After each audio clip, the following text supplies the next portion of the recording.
Hey everybody, this is TJR.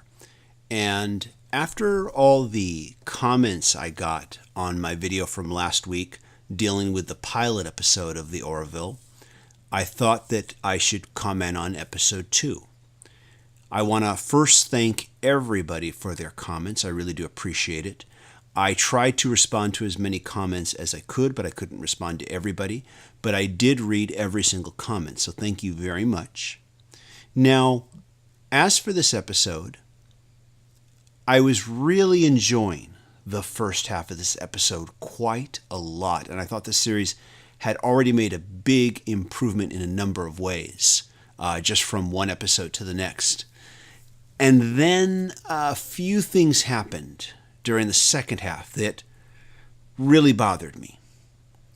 Before I get to that, I want to talk about the good things first. Now, I want to give a shout out to one of the commenters from last week's video. His name is Joe Meals. I hope I've said your last name right, Joe. M-E-I-L-S, Joe Meals. And he wrote the following. My take on it is it seems to want to answer the question, what if the people on Star Trek acted like real people? I thought this was a great comment, and to a large degree, I think this is true for this series. Star Trek portrays a very idealized version of humanity, and I think this is good. It's good to have that on television.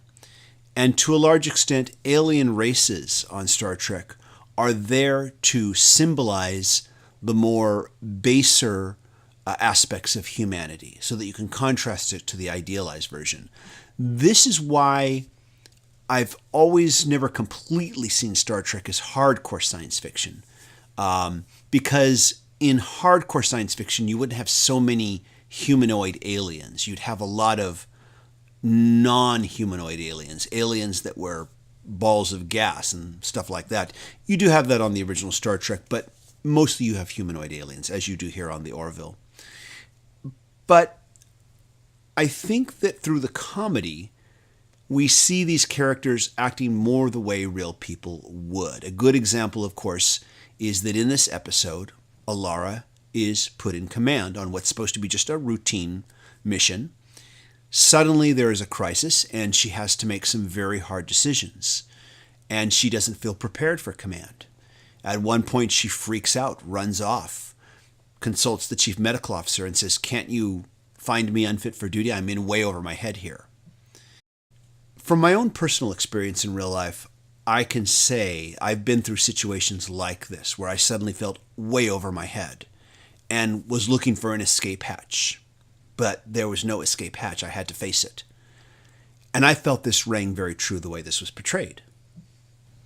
I also felt that the comedy in this episode seemed less forced and more natural. It felt more like it was coming out of the situations and the characters. Even the potty humor that I referred to in the last video felt more like it was coming from a real place in this episode. A good example is John Lamar's reaction to the news that Bortus has laid an egg. I thought that was really well played. It just felt natural the way this character talks. I also liked the way that the show is dealing with contemporary references. Alara doesn't understand the reference to Obi-Wan, nor does she understand John Lamar's reference about Compton. And I think this is all handled really well. It allows them to do jokes with contemporary references, but they acknowledge the fact that these, non-human races don't get it. So everything was going very smoothly with this second episode, and then the first half of the episode gets started, and this is where I start to have some problems. Alara has to make a choice. Does she follow the orders of her commanding officer and leave Captain Ed Mercer and Commander Grayson behind? Or does she disobey orders and try to rescue them? She first decides to follow orders. The entire crew hates her for it. She changes her mind, and the entire crew gets behind her. Now, there's nothing wrong with this particular story thread. We've seen these storylines before. But this is only the second episode. Captain Ed Mercer met most of his crew for the first time in the last episode.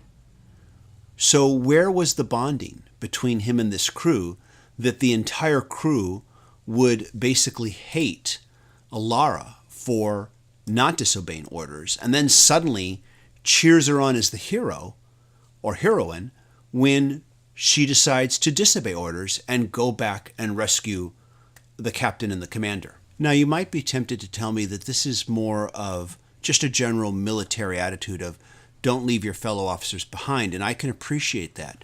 But I think that we, the audience, need to have a lot more time with these characters before the reactions that this crew gave can really ring true. I felt the same way regarding the subplot that has Captain Mercer and, Kelly Grayson beginning to ask each other, hey, maybe if we'd done things differently, our marriage could have worked out. It's only the second episode. I really think that there needs to be more time with the characters before you start going there. But the single thing that bothered me the most is that after the successful rescue, nothing was said about all the other individual life forms who are being held prisoner in this intergalactic zoo, if you will. Yes, they did manage to rescue the one alien child, but it seems morally incomprehensible that they simply glossed over everyone else. From a story perspective, it's also very important that they address it, since it creates great fodder for future episodes. Now, maybe they will address this in a future episode, but I don't think it would have been that hard to have just had a few lines in this episode, something to the effect where someone says, well, Captain, what about all those other prisoners? And the captain says, don't worry, I'm working on that. And that's all you have to say. Just address it and then bring it up in future episodes and let that create future stories. This episode did find time to create a subplot regarding the egg that Bortus laid, so I'm sure you can find the time to allow these other subplots to be introduced as well.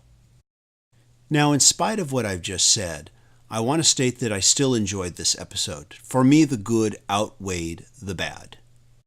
This is a fun, enjoyable, action-adventure, science fiction comedy TV series, and it has also managed to kind of fill that missing gap for Star Trek on television that I've felt over the years. The new official Star Trek series Discovery will be premiering very soon, and the trailer for that series has done nothing for me, but I am still going to check out the pilot. But it would be interesting if this comedy series ends up feeling more like Star Trek than the new Star Trek series does. Before I wrap up this video, I want to address the question that a lot of people pose to me in regards to my comments that this show is a parody of Star Trek. Many people told me, no, this is not a parody. This is just a comedy series set in the Star Trek universe. And to a certain extent, that is true also. And it may have been more true with this episode than the last episode. But there are different definitions of what constitutes parody. And even in the first episode, this show was not a straight up parody where all it's doing is making fun of what it's parodying. But there were plenty of elements of parody in it, and there still are. We have the character Bortus, which is clearly a parody of Worf from Next Generation. We have the character Isaac, who may not look anything like Data, but he sure does talk like Data. These characters are both parodies. But that doesn't mean these characters won't become better defined in future episodes and become more their own characters as time goes on. The holodeck sequence from the first episode is a straight-up, silly parody of the holodeck on Star Trek. The gag involving the bad guys and the view screen confrontation in the first episode was also a parody of every time we've seen a confrontation between the captain and a hostile alien force in every version of Star Trek we've ever seen. Then there's all the visual similarities, the costume designs, the alien designs, the ship designs, the set designs, all of it just screams Star Trek.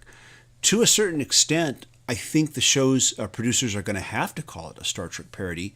Otherwise, Paramount could say this is a Star Trek ripoff. They could even attempt to sue them. It's the comedic emphasis that will do the most in keeping Paramount from accusing them of being a Star Trek ripoff. Although at this point, I would prefer to call the show a Star Trek homage. So what did you think? I'm curious to read your comments.